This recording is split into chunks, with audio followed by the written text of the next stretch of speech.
Hi friends, my name is Nandita. I am from Andhra Pradesh.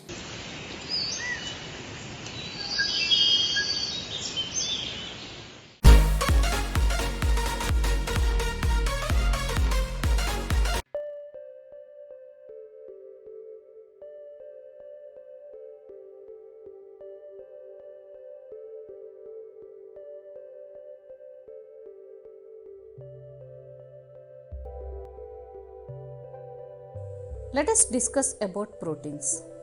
Proteins are polypeptides. They are linear chains of amino acids linked by peptide bonds. Each protein is a polymer of amino acids. There are 20 types of amino acids. Example: alanine, cysteine, proaline, tryptophan, lysine, etc. A protein is a heteropolymer and not a homopolymer. A homopolymer has only one type of monomer repeating n number of times. This information about the amino acid content is important as later in your nutritional lesson.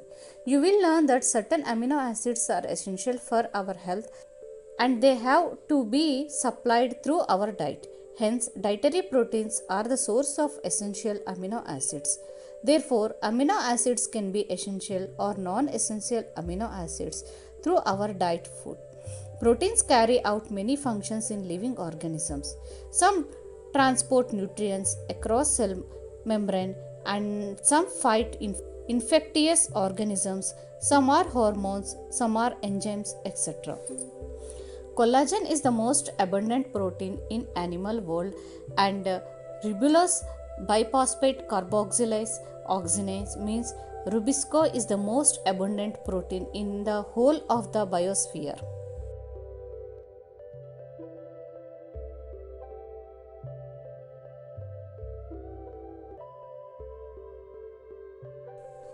Now let us study the structure of proteins. Proteins, as mentioned earlier, are heteropolymers containing strings of amino acids. Structures of molecules means different things in different contexts. In organic chemistry, the structure invariably refers to the molecular formula, example NaCl, MgCl2, etc. Organic chemists always write a two-dimensional view of the molecules while representing the structure of molecules.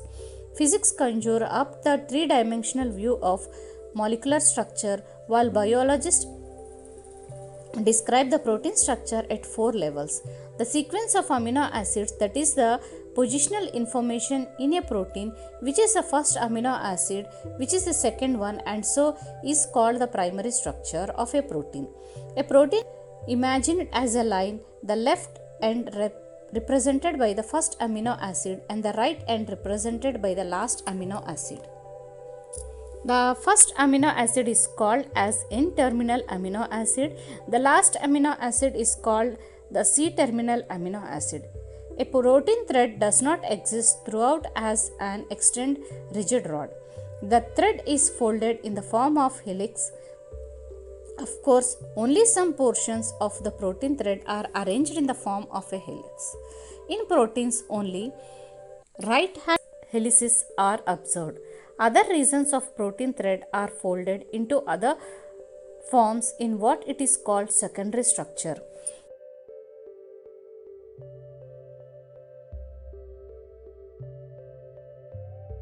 In addition, the long protein chain is also folded upon itself like a hollow woolen ball, giving rise to the tertiary structure. This gives us three-dimensional view of a protein. Tertiary structure is absolutely necessary for the many biological activities of proteins. Some proteins are an assembly of more than one polypeptide or subunits. The manner in which these individual folded polypeptides or subunits are arranged with respect to each other. Example, liner string or spares arranged one upon each other in the form of a cube or plate, etc. It is the architecture of protein, otherwise it is called as quaternary structure of a protein. Adult human hemoglobin consists of 4 subunits. 2 of these are identical to each other, hence 2 subunits of gamma type and two subunits of beta type together constitute the hemoglobin.